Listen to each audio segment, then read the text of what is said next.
Okay, I'm going to get started by welcoming everyone. Welcome to Wat Tung Yu. Nice to see everyone here. Welcome to everyone who's joining us online as well. Today is what we call our group learning program, where each Sunday and Wednesday I get together with students, helping them to understand the path to enlightenment. What I do is I start with meditation, guiding you guys in a meditation session, but then afterwards I share a talk from this book titled Developing a Life Practice, The Path That Leads to Enlightenment. Each Sunday I go chapter by chapter, and over a 7-month period we cover the entire book.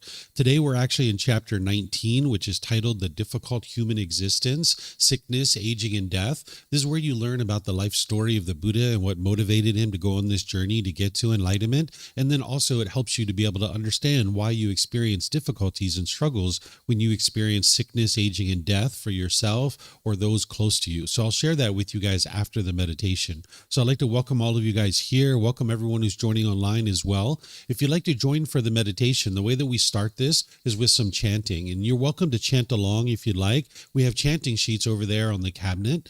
During the lifetime of the Buddha, he used chanting as a way to help his students to commit the teachings to memory. Every 2 weeks, his students would come together and they would recite his teachings orally. So he used chanting as a learning tool, as a learning device. You can see from the origins of chanting that this isn't a rite, ritual, ceremony, worship, or prayer, or any of those kinds of things. There aren't any of those kinds of things in the teachings of the Buddha.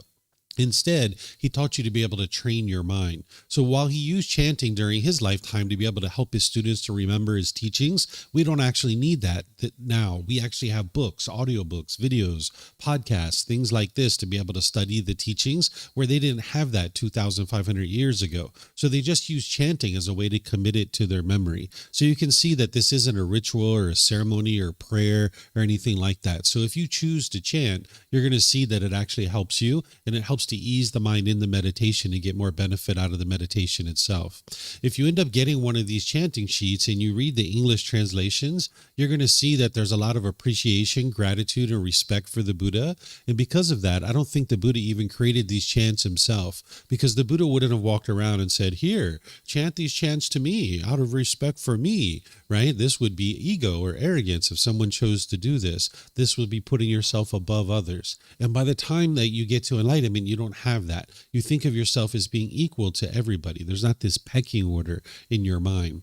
So if you choose to chant, understand that they probably came from his students, either during his life or after his death, and it's going to help to ease the mind into meditation and get more benefit out of the meditation itself. Because if you learn from a teacher how to move from anger, sadness, frustration, and all these other discontent feelings to this peaceful and joyful mental state that is enlightenment, and this teacher didn't want anything or expect anything from you, you might actually have a lot of appreciation, gratitude, or respect for that person too. So that's why I think these came from his students, either during his life or after his death. Once we're in the meditation, I'm going to be providing some guidance where I'm going to be essentially teaching you and instructing you how to meditate while we're meditating together. Then there's going to be a period of time of quietness where we're all meditating. Everyone here at the temple and anyone joining online will just all meditate at the same time. Now, during this period of time of quietness, I'm sure you're going to hear occasional sounds. You might hear a car go by, a dog barking, a bird chirping, someone here might cough or sneeze. This is all normal. If you're in meditation with a craving for permanent silence and you hear a sound, you will cause your mind to be annoyed or frustrated. It's actually the mind itself that is causing these feelings. The lack of wisdom that the unenlightened mind has, it thinks that these feelings are being caused by something external. You might think it's your mom and dad or your brothers and sisters and your boss that is annoying you or frustrating you or making you angry. But it's actually your own mind that is causing this. This is why you can eliminate it. You can get to a point where your mind's completely peaceful and joyful, because you live in an impermanent world, but the mind craves permanence. So if you're in meditation craving permanent silence and you hear a sound, you will cause your mind to be annoyed or frustrated, because the world around you is constantly changing. You're not going to be in an environment where it's permanently silent. So if you're in meditation understanding that and you hear a sound, then you understand that the world's working exactly the way it was intended to work, that these sounds are going to arise, they're going to change, and then they're going to fade away. In terms of after that period of quietness, we're going to come out of the meditation with some more chanting. And then that's where I'll start today's class, helping you guys to understand the life story of the Buddha. In terms of your body position for meditation, there's 4 positions that the Buddha taught. seated, lying, standing, and walking. And you would learn these different positions at different times as part of your journey to enlightenment. It's kind of like having a tool belt, and you use these different tools at different times in order to be able to help you on your journey to enlightenment, because your body can't be in the same position permanently. But oftentimes people are learning in the seated position, and that's what they're using to get started. So I'll give you guys some guidance, some suggestions and thoughts about something that could maybe be more comfortable for you to help you get situated for your meditation. But just keep in mind that what I'm sharing with you are just recommendations or suggestions. You can use whatever you like. What's important is that the body's comfortable, not luxurious and not painful, but it's comfortable. You're not training the body here, you're training the mind. So these 4 positions, you can learn them at any time as part of various classes, courses, and retreats, but perhaps you can learn a little bit about the seated position today. And you can use something that I'm sharing with you, or you can use something that you've come up with on your own. Not everybody's going to sit in the same way. So you might be sitting on the floor or in a chair. If you're at home, you might be on a bench or a sofa or in a wheelchair. You can really sit however you like. But if you're on the floor, you might have some cushions under your rear. This will help soften your seat a bit. And if you're going to bring your legs together in the cross-leg position, you might just choose to do this lightly. Whereas if they're real tight, it can impede the circulation in the lower body and cause pain. Some people like to put their legs off the mat. This gets their hips up in the air, and it lessens the angle at the hips, the knees, and the ankles, allowing the circulation to flow. The Buddha put his right hand over his left with his thumbs together, and he put this into his lap. If this is comfortable for you, you could use it, but it's not about everyone doing it exactly the same way. There's other options here as well. Some people like to put their palms on their thighs or their knees. Some people put their palms up. Some people might rest their hands comfortably in their lap. So you can put your hands and arms wherever you like. The same thing's true for anybody who's in a chair or a bench or a sofa or a wheelchair. You can also sit however you like. Some people like to put their feet flat on the floor or lightly cross at the ankles, but you can see me sitting in a chair here with my legs crossed, so this is an option for you as well. And then you can put your hands and arms wherever you like. In terms of your upper body, it's helpful if this is erect.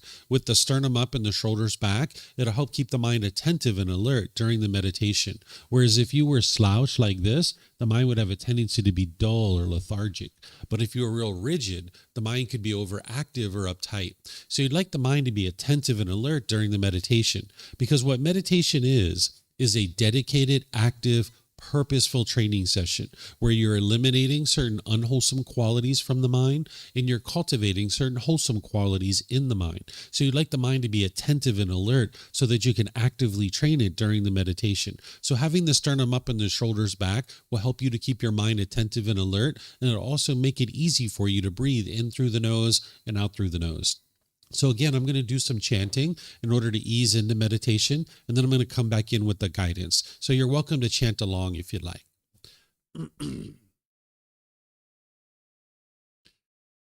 Arahang Samma Sambuddho Mahakeva Bhutang Mahakavanang Apivateyami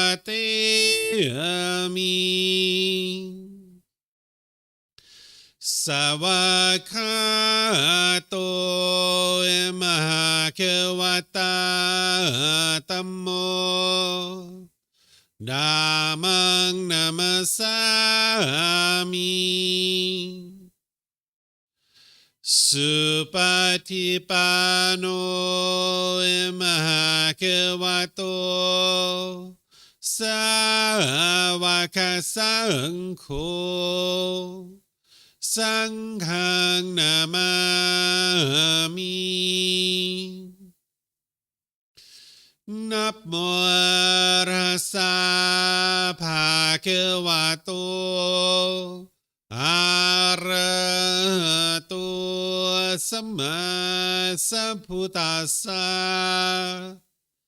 Namo Rasa Bhagavato Arahato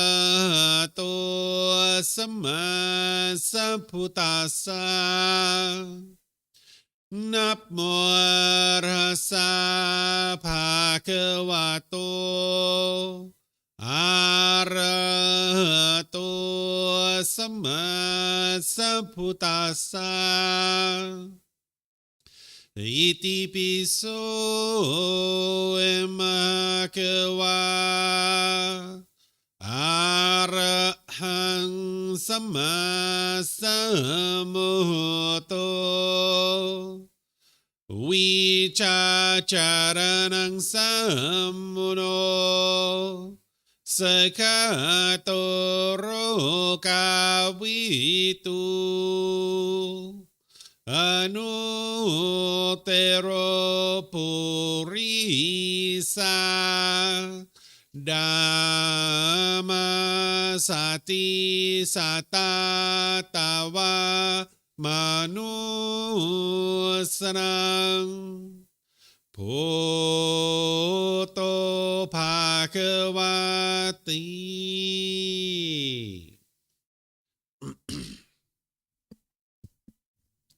Okay, with the lower body and hands and arms comfortable,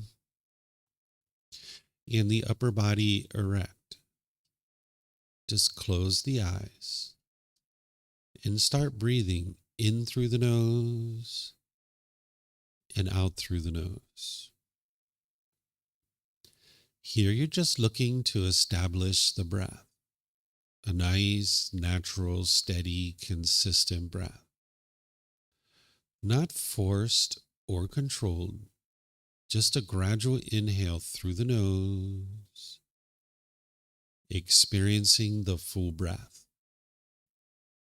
And then whenever you're ready, exhale out through the nose. Breathing in and out.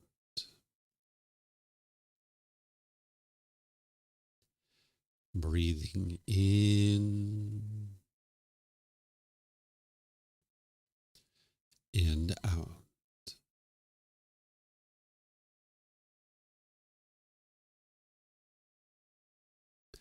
Your breath may not match up with the guidance that I'm providing, and that's okay. This is your practice. I'm just here for guidance. You can use this voice as a reminder that whenever you get to the next inhale, breathing gradually through the nose, developing a nice, natural, steady, consistent breath. And then whenever you're ready, exhale out through the nose, experiencing the full breath. Breathing in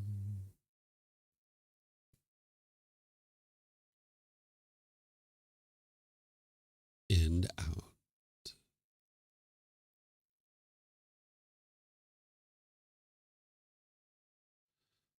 Breathing in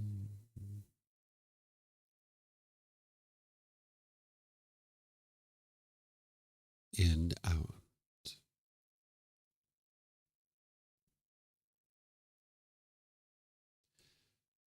With the breath well established, start fixating the mind on the breath, either the sound of the breath coming into the nose or the sensation of air moving over the skin into the nose. The breath is the present moment. Fixate the mind on the breath, the present moment. Breathing in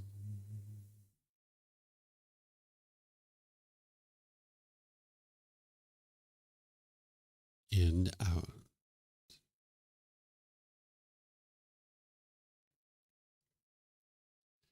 Breathing in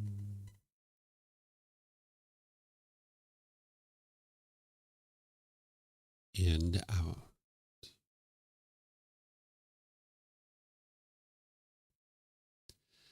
With the mind fixated on the breath, whenever you notice that it moves off the breath, cut that off, let it go, and come back to the breath, the present moment. No need to observe the thought, label it, judge it, analyze it, or even try to figure out where it's coming from. Whenever you notice that the mind is moved off the breath, Cut that off, let it go, and come back to the breath, the present moment. Breathing in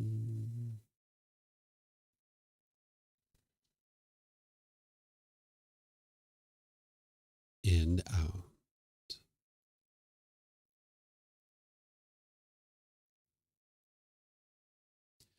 Breathing in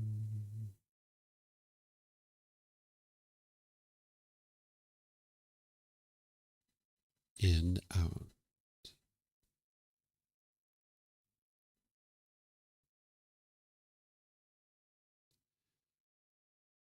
I'm going to be quiet now and let you do this work of focusing on the breath, cutting off and letting go anytime the mind moves off the breath. You have nowhere to go. There's nothing to do. No one needs you right now. This is your time to focus on the breath. Breathing in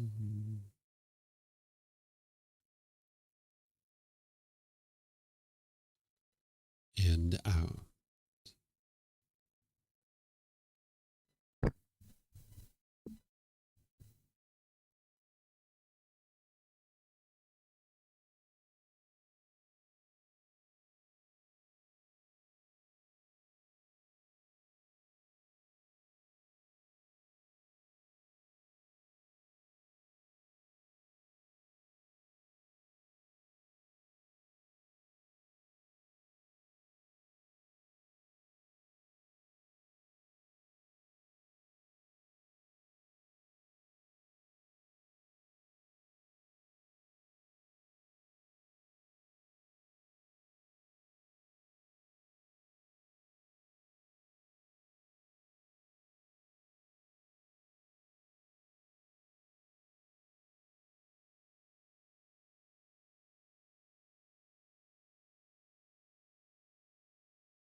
หังสัมมาสัมพุทโธมะเขวาพุทธังมะเขวันังอภิวาเทมิสวากขาโตมหาเขวตาธัมโมธัมมังนามัสสามิสุปฏิปันโนมหาเขวโตสาวกสังโฆสังฆังนามามินะโมอะระหะสะภะคะวะโตอะระหะโตสัมมาสัมพุทธัสสะนะโมอะระหะสะภะคะวะโตอะระหะโตสัมมาสัมพุทธัสสะนะโมอะระหะสะภะคะวะโตอะระหะโตสัมมาสัมพุทธัสสะอิติปิโสมหาเขวาอะระหังสัมมาสัมพุทโธวิชาจารณังสัมมุโนสกาโตโรกาวิตุอนุเตโรปุริสาดามาสติสัตตาตาวามนุสรังพุทโธภาควาติ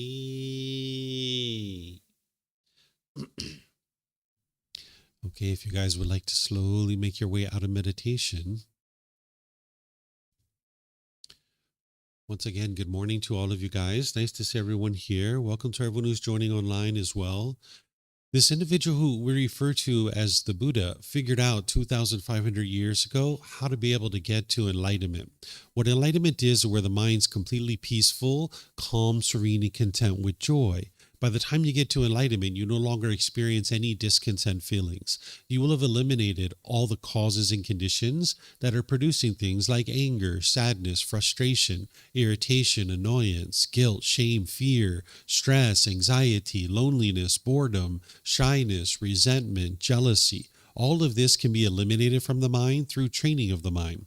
As I was sharing previously, that people oftentimes think that it's the outside world that's causing these feelings, but it's physically impossible for someone to insert a feeling into your mind. It's the mind itself that is causing these feelings. And you learn this through the very first teaching of the Buddha in a way that you can independently verify that it's your own mind that's causing these feelings. And you can get to a point where you train your mind that you don't experience them anymore. You uproot the causes and conditions that are producing those feelings. And you can see that this is gradually occurring as you're making your way closer and closer to enlightenment, because there'll be certain situations that you know that you normally get angry or frustrated or irritated or annoyed, and you'll be in those same situations and you no longer experience that.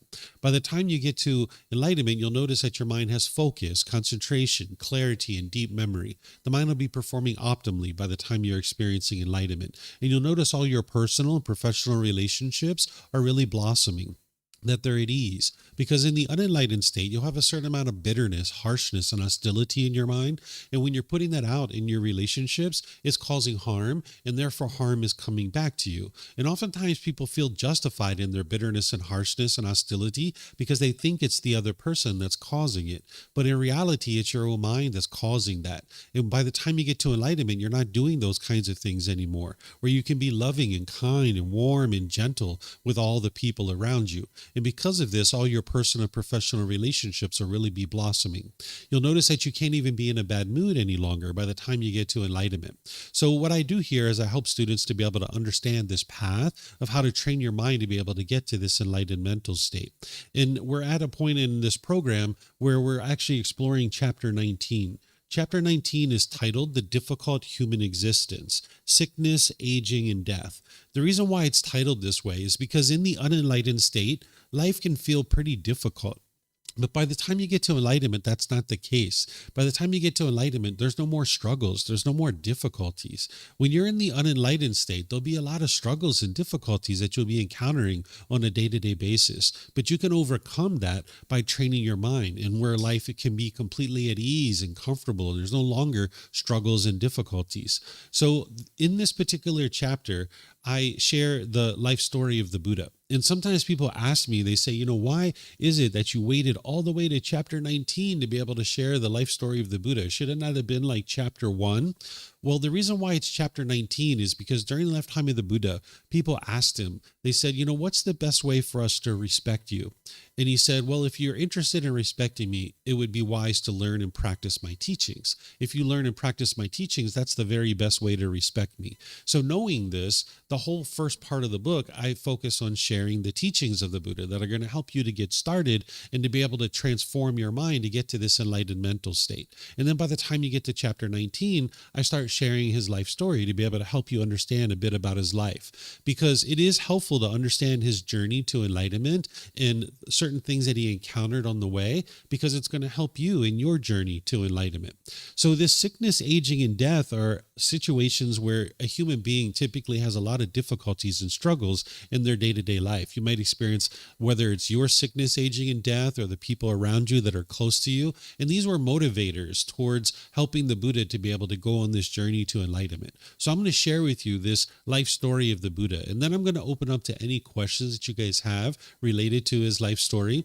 The way that I've organized this talk is into these sections, where I'm going to share his birth, his early life, his journey to enlightenment, and his teaching career. And we're ultimately going to circle back and talk about this sickness, aging, and death, and why you experience so many difficulties and struggles during that period of time.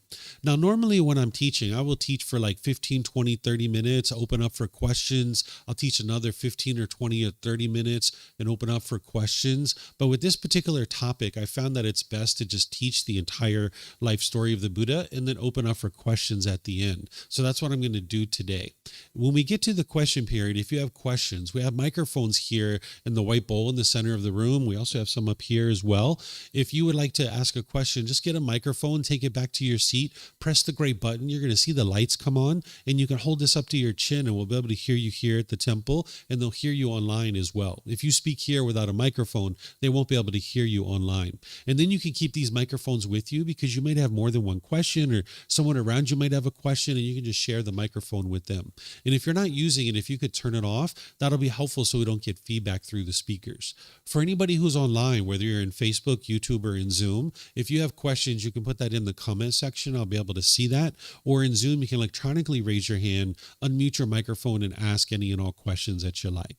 So this individual who we refer to as the Buddha, he started out as Siddhartha Gotama. That was his name. He wasn't a Buddha when he was born. He was an individual just like you and I. He's a human being. He was born into a royal family. His mother was a queen. His dad was the king. He was the firstborn son. He was the one in line to be able to become the king. And when he was born, his mother was having difficulties with his birth. At this particular time frame, if you were pregnant as a woman, they would normally allow you to go back or take you back, kind of organize a way for you to get back to your homeland where it is that you grew up, so that way you could give birth among your family. So the king and the queen living together, he organized a caravan to be able to take his wife back to her homeland, to where she grew up, so that she could give birth with her parents and her siblings and her cousins and aunts and uncles and people like this, to be able to help her as part of giving birth. So this caravan was making its way back to her homeland, and in the process of traveling, she actually went into labor. And when she went into labor, they actually had to pause the traveling, and she got out of the caravan and she went over to this tree, and she was holding on to this branch of the tree, trying to deliver the baby. The baby was having difficulties coming out of the birthing canal, so it ends up coming through the side of the stomach. And because of this, she ends up dying 7 days later, where today we would have just done a C-section and she would have been just fine. Siddhartha Gautama was born in 563 BCE in a place that we refer to as Nepal. So the technology to save her life didn't exist, so she ended up dying 7 days after the birth.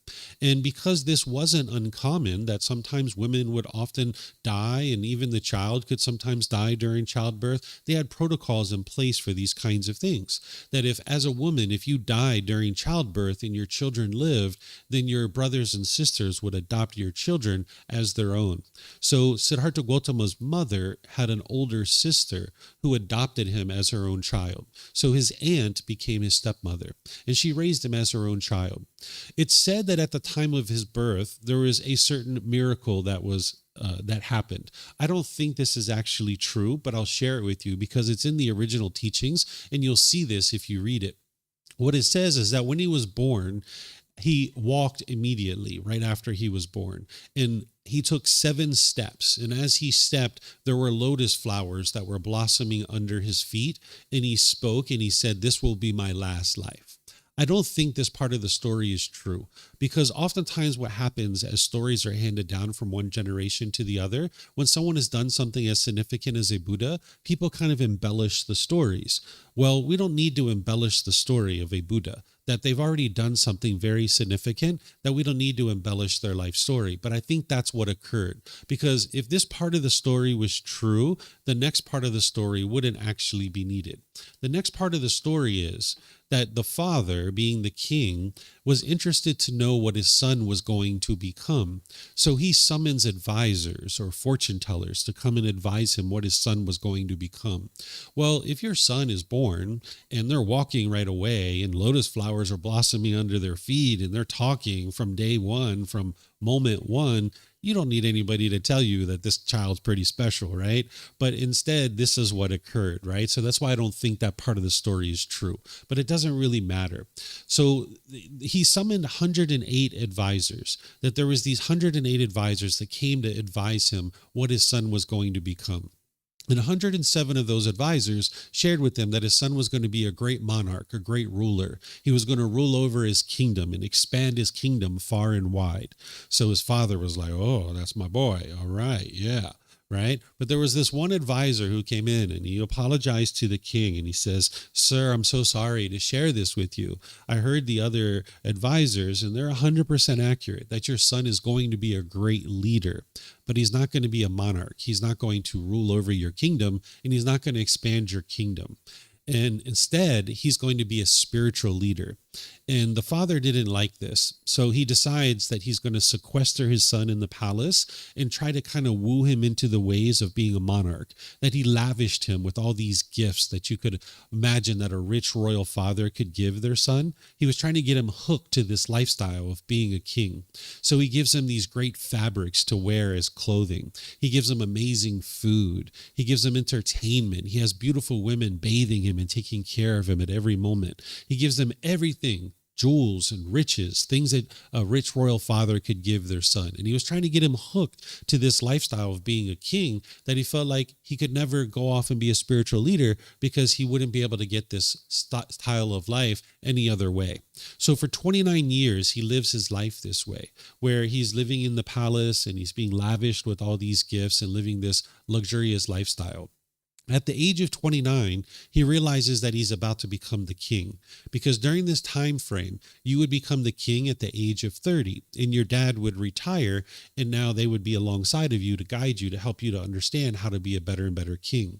So at the age of 29, he realizes he's about to become the king, and he hasn't even ever been outside the palace. He hasn't been into the kingdom. So how could he rule over these people and guide them as a king if he's never even been in the kingdom? He's been in the palace the entire time.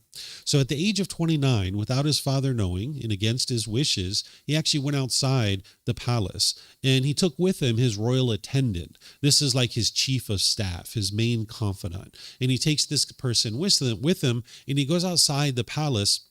And he has what's called the 4 observations. These 4 observations, he sees a sickly person, an aging person, a dead corpse, and he sees someone who's kind of given up worldly life and trying to understand how to be able to get to enlightenment. So when he sees these observations, he's really impacted by them, and he needs to talk to his royal attendant and ask his attendant what is he's seeing, because he sees this sickly person and he sees this disgruntledness and frustration around this person, and he doesn't understand what's going on. So he asks his royal attendant, he says, "What's going on over there? Why are those people so disgruntled and frustrated?" And he's like, "Oh, that person is sick, and the family isn't going to be able to acquire the basic resources to be able to sustain their life." Right? So this was very impactful to him, because if you grew up for 29 years in a royal palace and that's all you ever knew your entire life, and you were lavished with all these gifts, you'd probably think everybody in the world grew up in that same exact way, just like you.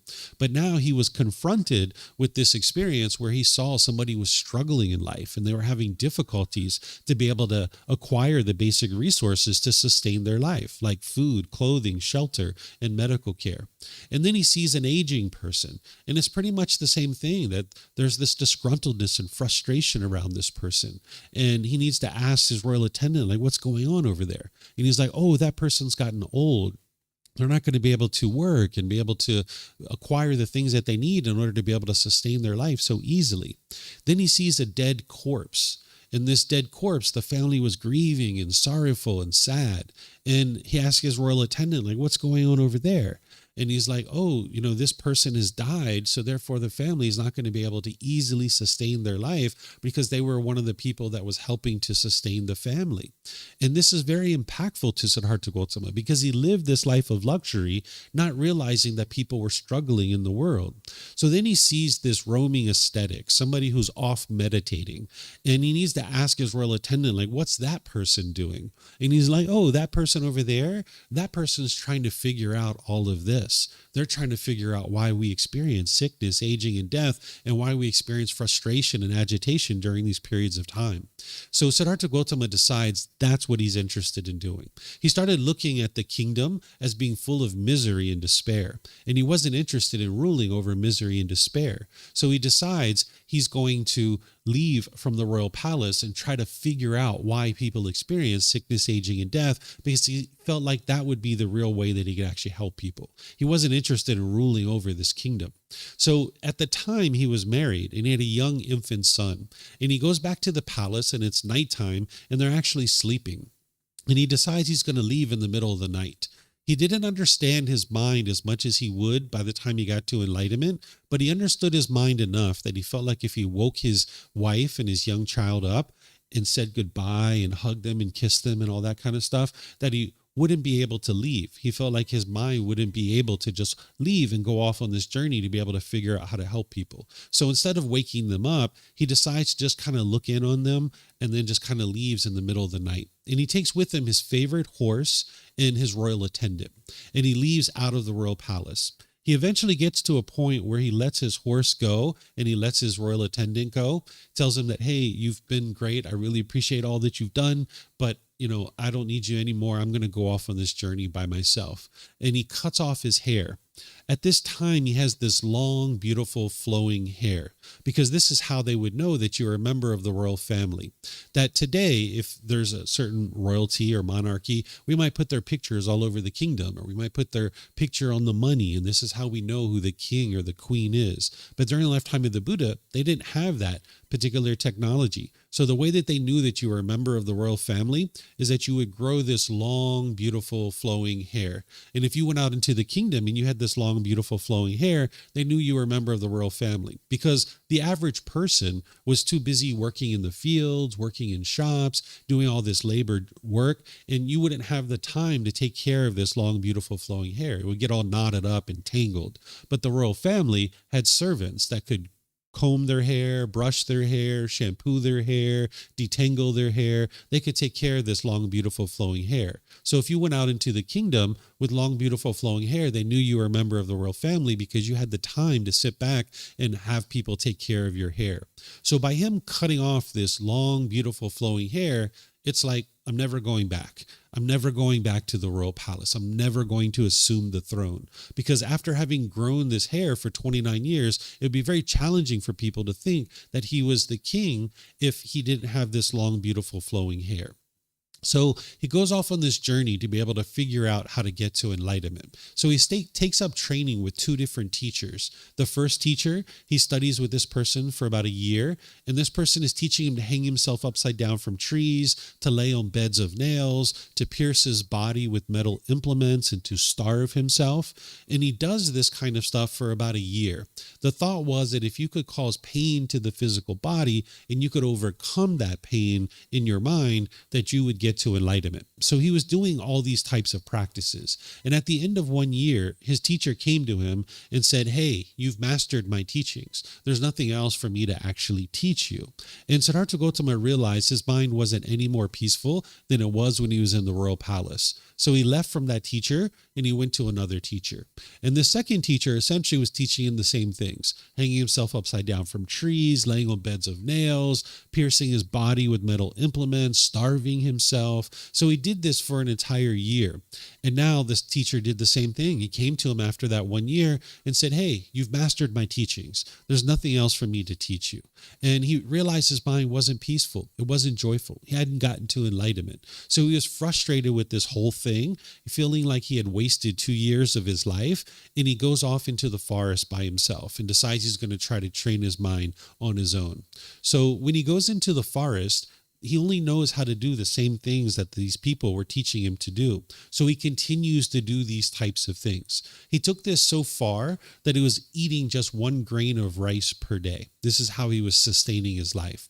And he was on the edge of the forest and he was doing some meditation because that's something that he had understood how to do.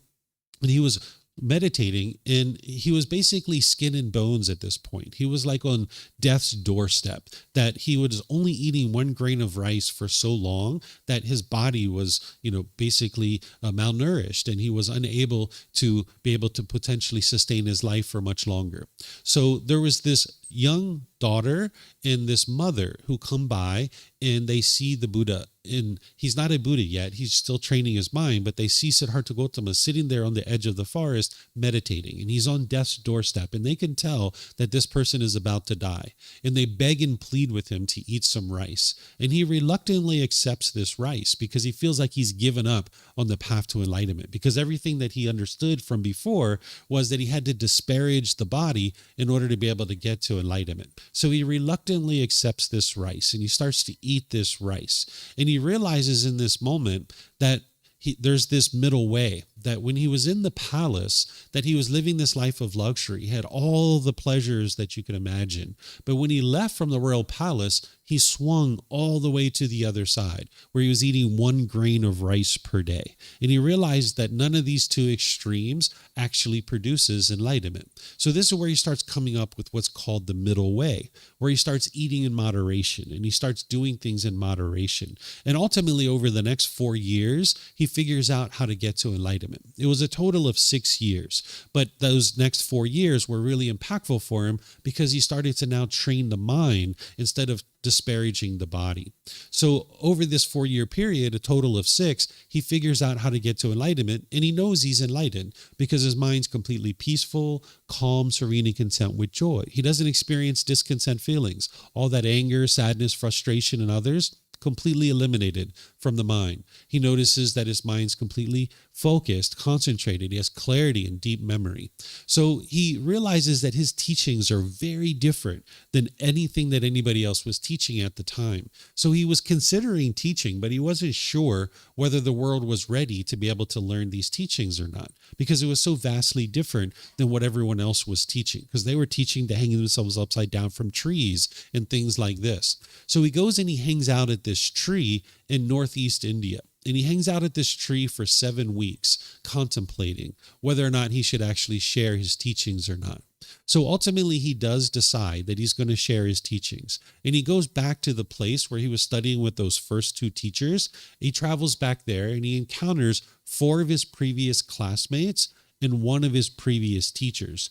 And when he encounters these five people, they start laughing at him. They joke him and mock him because they saw him coming and he had meat on his bones. He was bright and vibrant and cheerful. And to them, in order to be able to get to enlightenment, you had to be disparaging the physical body. So when they saw this bright, joyful, cheerful, healthy looking person coming towards them, they thought he had given up on the path to enlightenment. So they start joking him and mocking him and degrading him.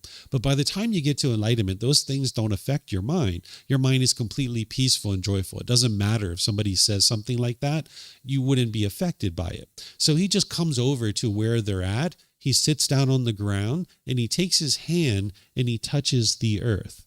And when he touches the earth, he performs the one and only miracle that he ever performed. When he touched the earth, there was these animals that came to where he was at. So there were birds and squirrels and rabbits and lizards and snakes and all these other animals that came to where he was at. And these five people, seeing what he had just did, they were like, okay, you've got my attention. What do you have to share? And they sat down and he shares what's called the Four Noble Truths. In four simple statements, he explains the problem in the mind, the cause of the problem, the elimination of it, and the path forward.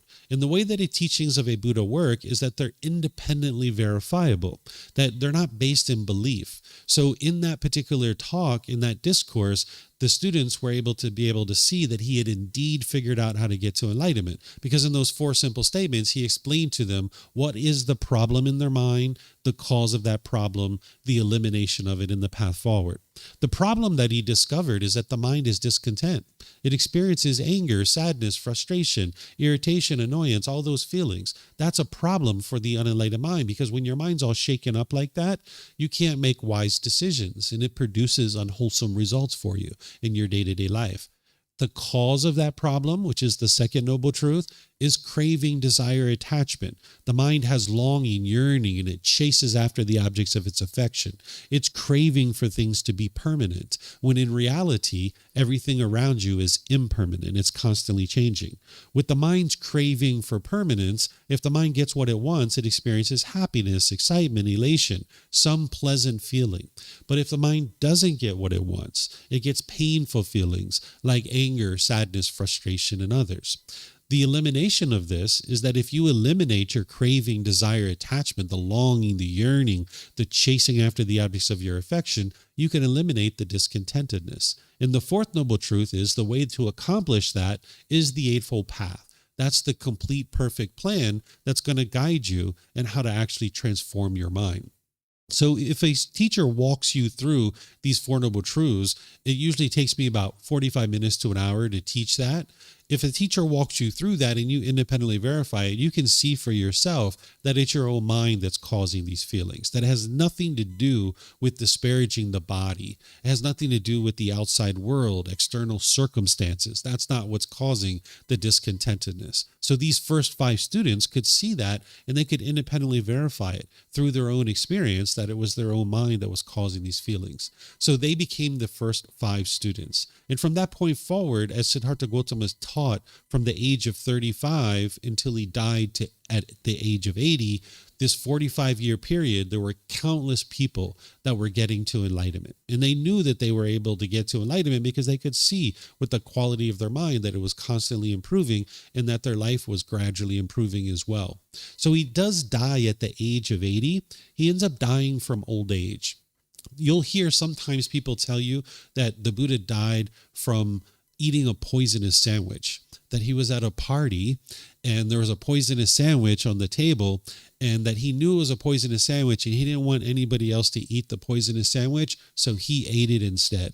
So basically he committed suicide, right? This is not true. This is not in the original text. This is what people say, but it's not true. Because think about it. You're not a Buddha. You're not as wise as a Buddha. But if you were at a party and you saw a poisonous sandwich on a table and you weren't interested in other people eating that poisonous sandwich, what would you do with it? you'd probably throw it away, right? You might even bury it so that nobody would ever get access to this poisonous sandwich. So Siddhartha Gautama, the Buddha, he didn't eat this poisonous sandwich. There was no such thing. Instead, he actually died of old age. The stomach lining of his stomach actually pulled away from the body. And you can see it in this book series that I share, that it explains exactly how he actually died. So he ends up dying from old age. The body just basically gives out. But during this period of time of 45 years, he teaches extensively, and countless people get to enlightenment. And then shortly after his death, they end up preserving his teachings in such a way that countless more people got to enlightenment after his death. These are the three criteria of what make a Buddha, is that they get to enlightenment by themselves without the help of any teachers or any guides. They then dedicate the rest of their life to sharing their independently discovered teachings with countless people, and countless people will get to enlightenment during that person's lifetime. Then they will preserve their teachings in such a way that countless more people will get to enlightenment after that person's death. So you can get to enlightenment, but you won't be a Buddha at that point. A Buddha is very rare in the world. We refer to this type of person as a fully, perfectly enlightened one, because by the time they get to enlightenment, they don't have any extra baggage or anything like that.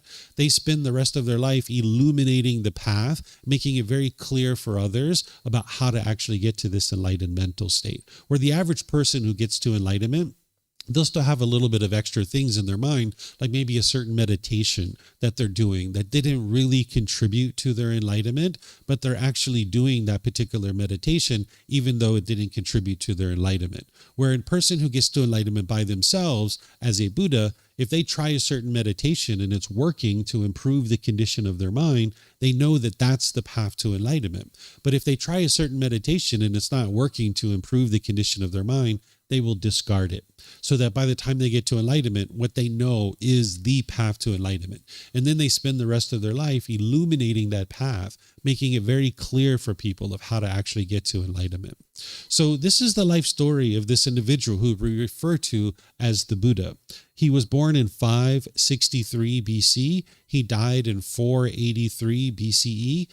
And that was 2,500 years ago. It's very rare that a Buddha will exist in the world. Sometimes people will tell you that everybody is a Buddha, but the Buddha never actually taught that. He explained how rare it is that this type of individual that meets these three criteria actually exists in the world. So he ultimately realized that what was causing the struggles with sickness, aging, and death wasn't the fact that you just didn't have the resources that you needed in order to be able to sustain your life. That's not what's causing the difficulties and struggles in terms of the discontentedness in the mind. What's causing the discontentedness during a period of time of sickness is that the mind is craving permanent health. If you crave permanent health and your mind is longing, yearning for it, that means you can only be happy when this body is healthy. But this body can't be permanently healthy. It is impossible because this body is impermanent. So if you crave permanent health, when you experience sickness, you will experience frustration or agitation or some other discontent feeling. And even with sickness, when you're at home and maybe your mind is longing, yearning to go outside, maybe you want to go ride your bike, or you want to go to the gym, or you want to go to work and see your friends or what have you, and you're at home and you can't go out, you're going to be upset. You're going to be frustrated because your mind is longing, yearning for that permanence and wanting that particular thing. So it's the craving for permanent health that is causing the discontentedness during sickness or aging. When the body is aging, this is just impermanence. That's all that is. But if you're craving permanent youthfulness, when you're experiencing aging, you'll have difficulties and struggles with that. You'll look in the mirror and you'll see a wrinkle, or you'll see a gray hair, or you'll start losing your hair, or you'll start getting a little bit extra weight, or maybe a lot of extra weight here and there. And as this body is changing, if you're craving permanence of this physical body, now as it's aging and you can't move around as easily, it's not so easy for you to do all the things that you did when you were younger, you'll experience frustration and agitation because your mind is craving permanence of this body, when in reality, this body is not permanent. Or at death, when you're experiencing grief and sorrow or sadness because someone's died, or if you're getting close to death and you're noticing that you're struggling with that, it's not because of love. It's because the mind's craving permanence, that the mind wants grandma and grandpa to be permanent, or mom or dad, or brothers and sisters. The mind's holding on and craving permanence. And as long as this person is alive, the mind's getting what it wants. But when they experience death, the mind's experience this impermanence, this change, and the mind doesn't like that. So one of the ways to say this is that the unenlightened mind craves permanence.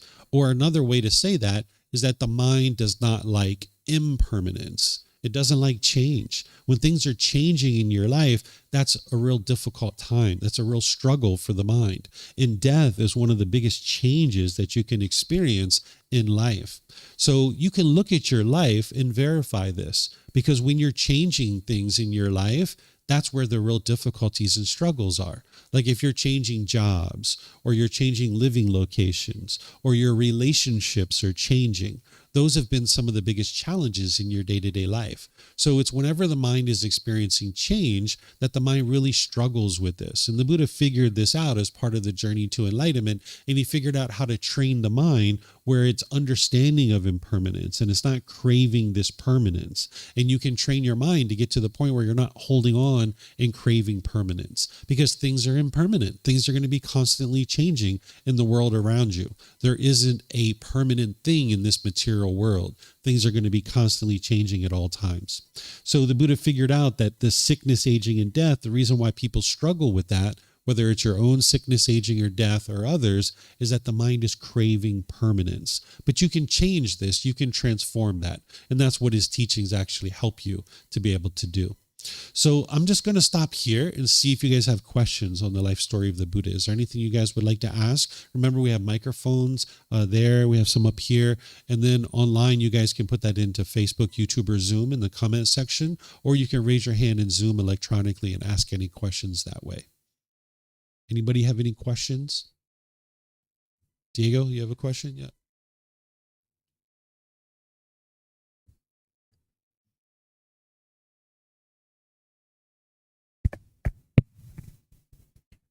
So, David, Mm-hmm. so Gotama was not the first Buddha, and neither the last one. By his prophecy, we kind of have a Buddha living between us. So I would like to understand a little bit more. The previous Buddha, they didn't leave some teachings that was like this also middle way, and also about this new Buddha. This is gonna change or something about the Buddhism, or you're gonna have some difference? Like how can this be together, the previous one with the new one? Sure. So this is the only conflict that you will ever see throughout the teachings that have been captured in the Pali Canon. A Buddha doesn't teach with any conflicts whatsoever. Their teachings are 100% in sync. But when people document them and they're handed down over countless generations, there can be changes and modifications that people make. So if you read the totality of the teachings of the Buddha, you'll see this one particular conflict, that there's some places in the original text where it talks about previous Buddhas having existed prior to Gotama Buddha. But you'll also see a place in the original text where the Buddha says that he is the discoverer, the declarer, the originator of the path to enlightenment, undeclared before him, meaning there weren't any Buddhas prior to him. So you'll see this one conflict. So while people ask this question frequently, and it's always interesting to talk about, we don't know 100% whether there were Buddhas prior to him or not. Some people would tell you there were, some people would tell you there weren't. It really doesn't matter, even though it's interesting to talk about, it really doesn't matter, because the teachings of a Buddha that it takes to be able to get to enlightenment, it's actually the same teachings. Every Buddha will have exactly the same teachings. That what they're doing is they're describing the natural laws. They're describing these natural laws that are apparent to all of us once you learn them and you understand them. A Buddha figures out what these natural laws are on their own, and then they will actually explain them to other people so other people can independently verify them. So Siddhartha Gautama, we have a record of his teachings, and we know that he existed. And as you learn and practice his teachings, you'll see that they actually work, helping you to get to enlightenment. But if there were Buddhas prior to him, we don't have any record of their teachings and what they taught, but I know that they would have taught exactly the same thing because it's the natural laws. So whether they did exist or they didn't exist, we don't know, and it doesn't matter, because at the end of the day, if your mind is unenlightened, you need to learn the teachings and get to enlightenment. If there's a new Buddha that comes into the world, their teachings would be the same. They would maybe have updated analogies and things like that, where like the Buddha used farming and things like this to talk about his teachings, where today we might talk about mobile phones and cars and airplanes and things like this, where they used farming analogies during his lifetime, because those are things that people would have understood during his lifetime, where today it would be the same exact teachings, but that individual would need to get to enlightenment by themselves without the help of any teachers or any guides. They would then need to dedicate the rest of their life to sharing their teachings, and countless people would get to enlightenment through that person's teachings. And then they would need to preserve their teachings so that other people could get to enlightenment after their death. But an individual who's a Buddha, they don't go out into the world looking for fame or fortune or trying to get people to recognize that they're an actual Buddha. If they're wise enough to get to enlightenment by themselves without the help of any teachers or any guides, they would also be wise enough to start sharing their teachings and start helping people get to enlightenment without people knowing that they're an actual Buddha. Because one of the things that a Buddha has is one of their main powers, so to speak, is that people actually don't know that they're a Buddha. And by people not knowing that they're a Buddha, this one power that they have, which is to observe the quality of their student's mind, they can see the pollutions of the mind in their students, and then they can offer them teachings to be able to help them to be able to get to enlightenment.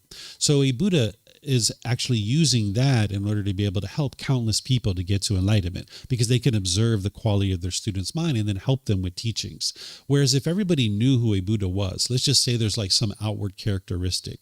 Let's just say there's like a mole in a certain place, and we know that, that's a Buddha for sure, right? Well, then everyone would be on their best behavior whenever they're around that person, right? And now the Buddha wouldn't be able to see the quality of their student's mind to be able to help them to be able to then provide teachings. So a Buddha isn't interested in people knowing that they're an actual Buddha. They're not going to go out on the 5 o'clock news and declare that they're an actual Buddha. Instead, they're just going to teach and share their teachings, because what they're interested in is many people getting to enlightenment. Because one of the best ways to preserve your teachings as a Buddha is for countless people to get to enlightenment. Because if people get to enlightenment, whatever they took to be able to get to enlightenment, they will always remember that. They will never forget those teachings. So while we will have books and audiobooks and videos, and podcasts and things like that, if there was a Buddha in the world today, that isn't as powerful as someone actually getting to enlightenment.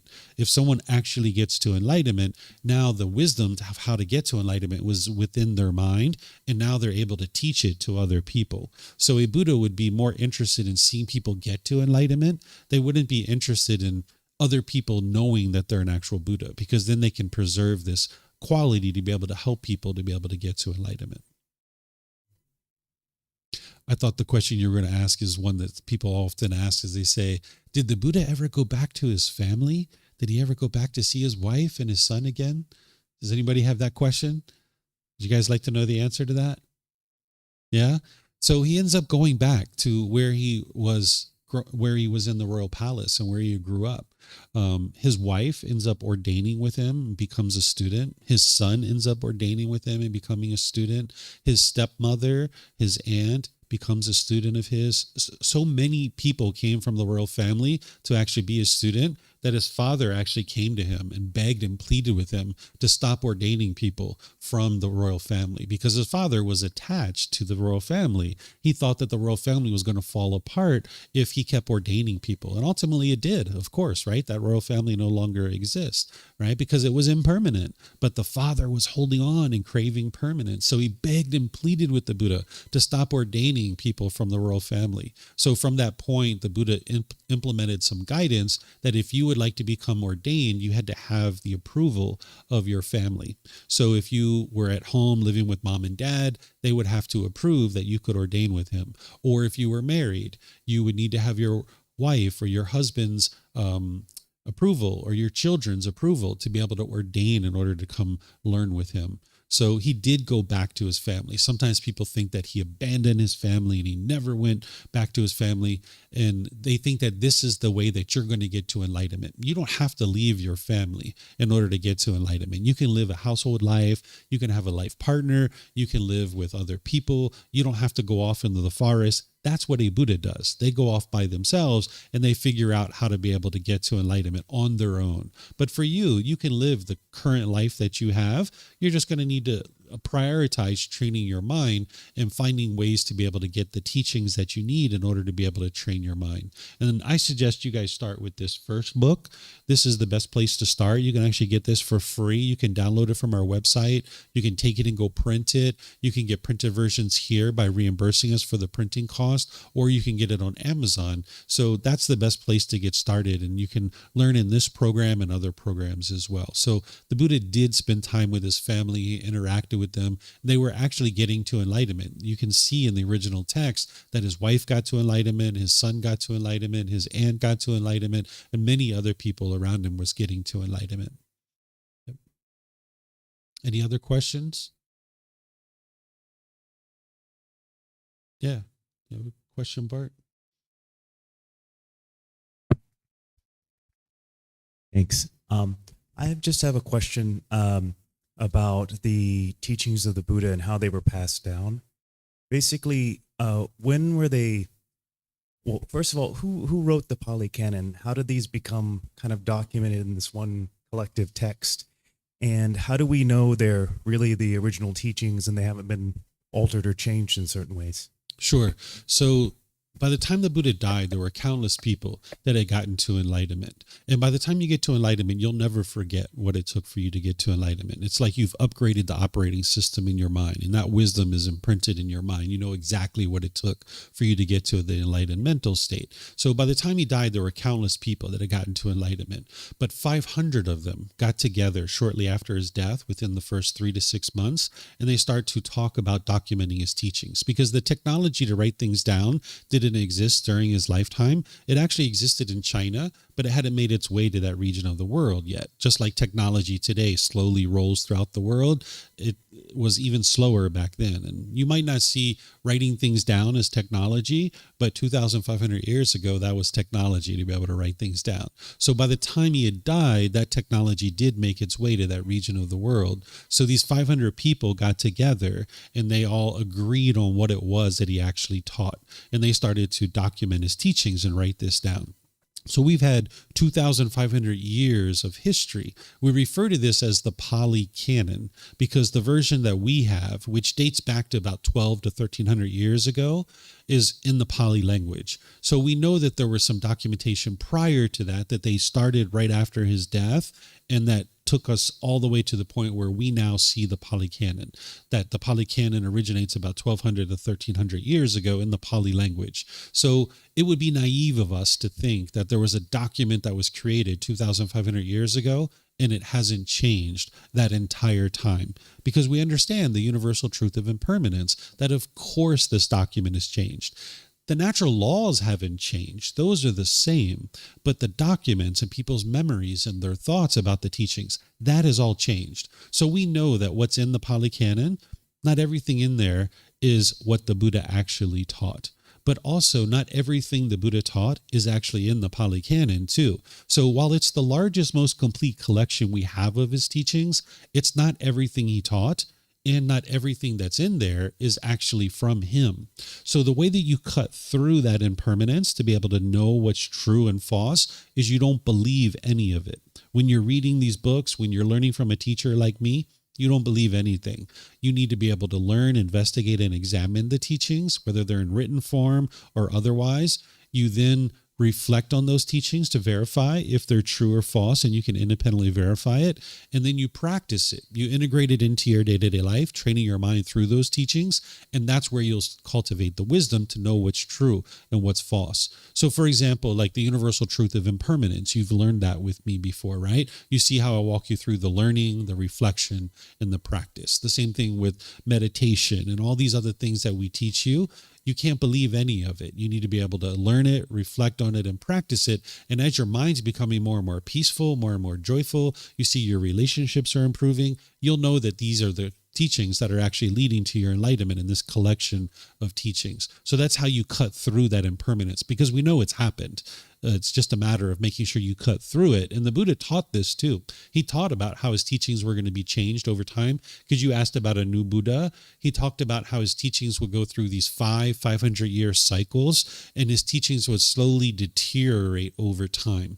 And he knew this, and he taught about how to maintain his teachings in as best condition as possible, fully knowing that they were going to deteriorate. And then there would be a new Buddha that would bring them back into the world and restore them in such a way that countless people could get to enlightenment.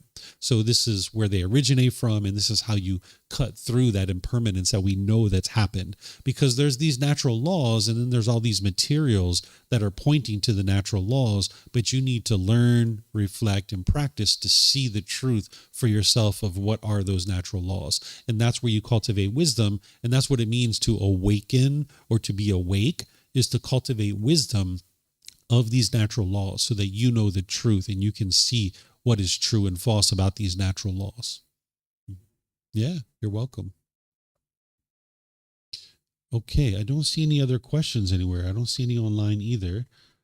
So what I'll do then is I'll just end by saying thank you to everybody. Thank you for your interest to learn and understand the teachings of the Buddha. If you guys would like to learn more, there's plenty of opportunities for you guys to do that. Today was just a life story of the Buddha, so not really anything tangible that you can go out into the world and start transforming your mind with.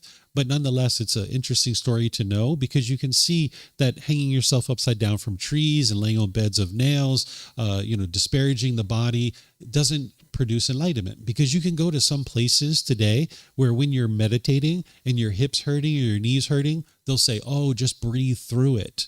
Right? You can see that that's unwise. The Buddha taught that you're not disparaging the physical body in order to get to enlightenment, right? If your mind is just experiencing pain,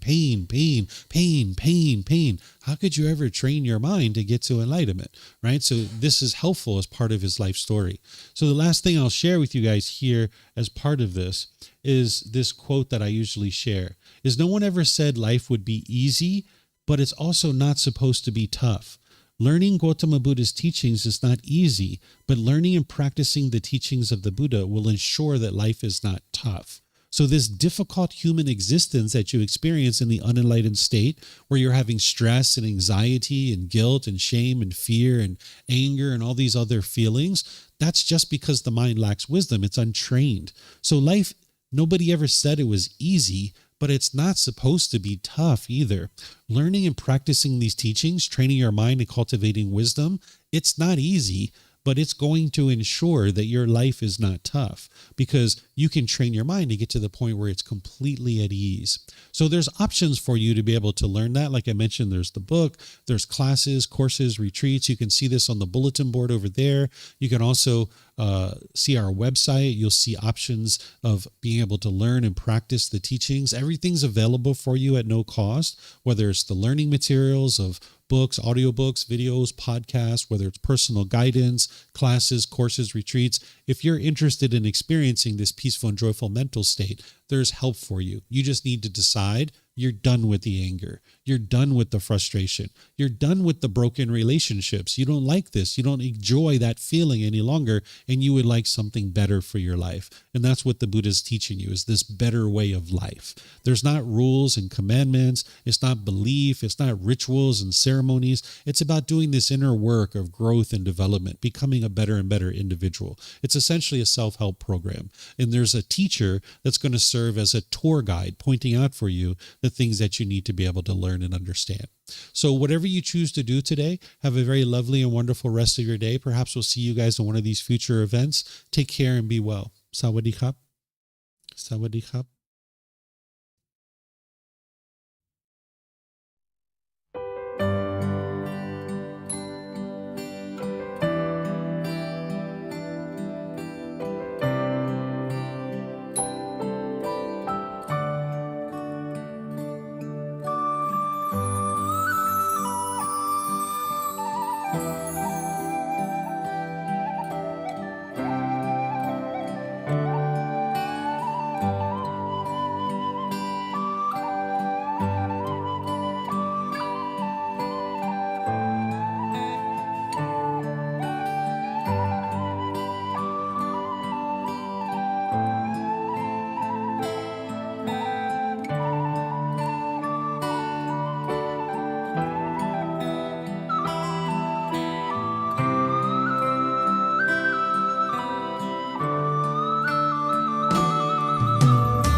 again for watching. Enjoy your meditation. Look forward to seeing you online and answering any questions that you might have. Thank you so much.